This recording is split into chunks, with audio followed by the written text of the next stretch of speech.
Thank you very much for having me, and thank you for the opportunity to introduce you to GlossyBox in the e-commerce section.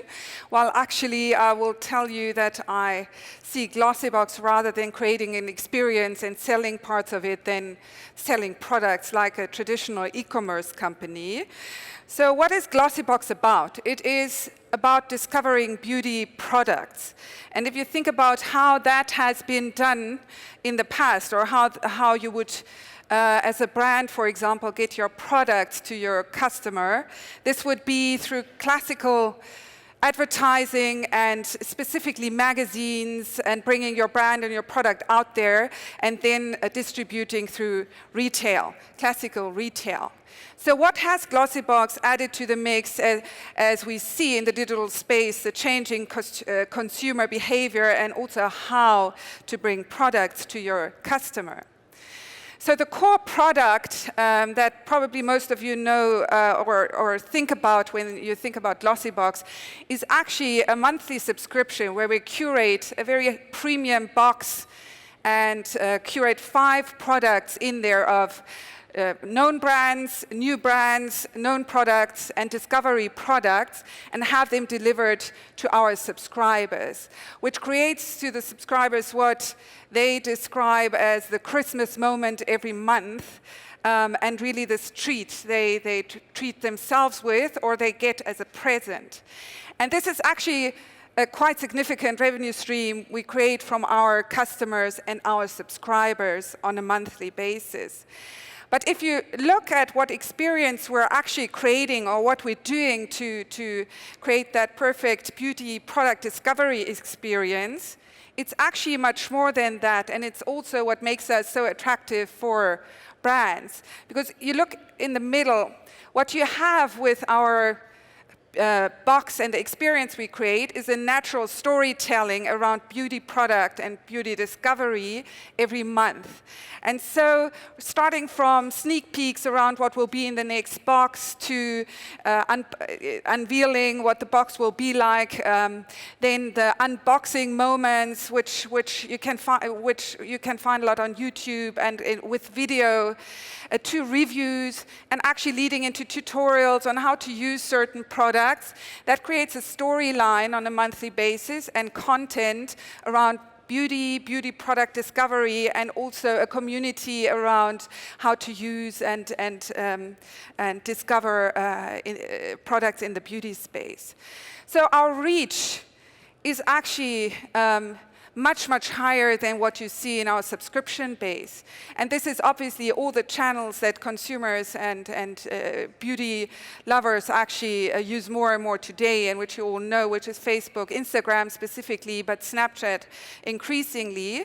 But also if you look at our magazine, for example, that comes with the box and which is all about beauty, in some countries where we're strong, this is actually, I think you could say, the biggest beauty magazine in countries. So we are, with our reach, extremely attractive for brands. On the other hand, if you look at what we can do for brands or what we actually gather in data, it's not only what you can see here on the right side, reviews on products that actually consumers have in their hands and do use, which we collect in 100,000s every month, but also actually we can link those reviews to our customer profiles, not only demographics, but other user behavior and preferences. So that's very valuable data that normally brands don't get in this kind of quality, and which we can provide. But that's not all we can do. We can specifically also do things like A/B testing, specific research on products or brands, helping with market entries, product entries, etc. And we have a customer base which is so responsive to that that it's hard to get more targeted for a brand. And other examples on where we take our services is, and you can see it here, we all know that user tutorials and credits from users is the highest you can get for your products. So actually some brands are even using our rating that we get when a product was in our box to use it on their advertising, like Garnier did on the right-hand side, with 8 out of 10 GlossyBox customers rated that as a very good product. So this is extremely valuable for brands to have. And on the right-hand side, you can see there is a lot we also do on special partnerships with brands, which is mutual very beneficial. Because, for example, if you have strong brands like Too Faced or Rituals or NARS Corporation that we currently did in the UK, we can create a lot of awareness and support campaigns that brands have. And on the other side, that creates a lot of pull for us and our core subscription business and our reach and sight. So that's just a short snapshot on what we can offer to brands and why we're working more and more closely with brands in that segment.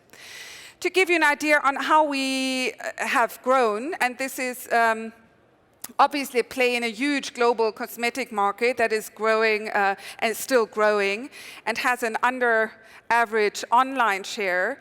And in the 5 years that we're in the markets we're in, we have grown consistently over the last years. And looking at our footprint, we have been there at a certain time. We were in over 20 countries, but what we have learned and what is our key strategy is to focus on key markets for us and rather play an extremely strong role as a market leader in relevant and large enough markets and build from there, because we believe that a strong brand, or we see that a strong brand and a strong positioning in a market leads to additional services and relevance for brands which we can monetize on top of our core business. So the focus is, and I'm trying to switch back to the right slide. The focus is key markets and really getting momentum there. And for example, we're #1 in Germany, in Scandinavia, in Sweden, extremely high penetration, and the UK. And obviously, US is an important market where we will gain more traction or are focusing a lot on right now. So what do we believe is our asset that we've built and that we want to build on? So I truly believe our customer base and the community we're building around that is the asset that we have the potential to leverage even more than we do today. Because if you look at it, it is a very, very attractive customer base. It's mainly female. It's highly attractive in the sense of it's between 20 and 35, roughly. It's higher than average education, higher than average income. It is higher than average share of wallet that they dedicate to this category and are willing to spend.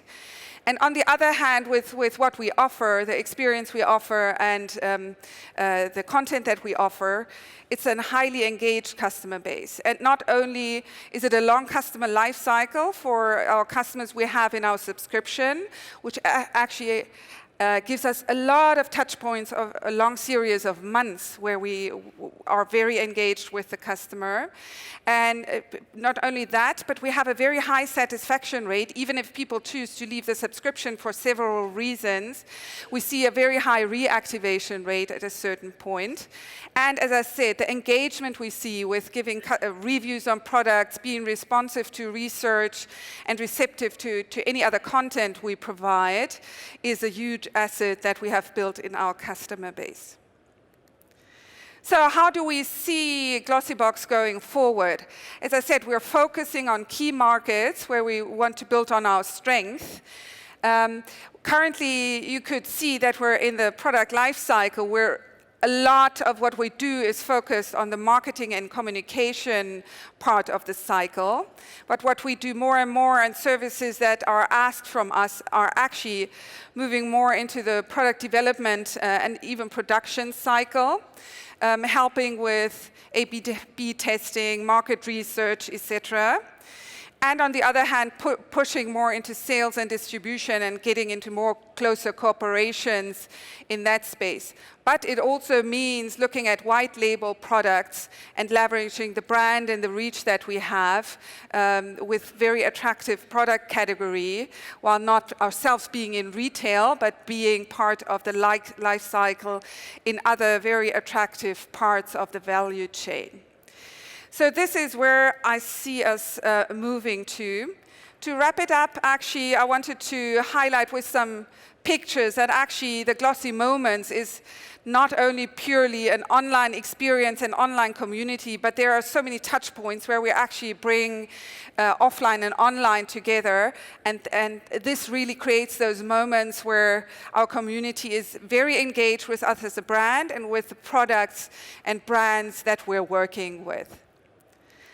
So thank you very much, and please feel free to reach out to me with any more questions you might have over the rest of the day. Thank you.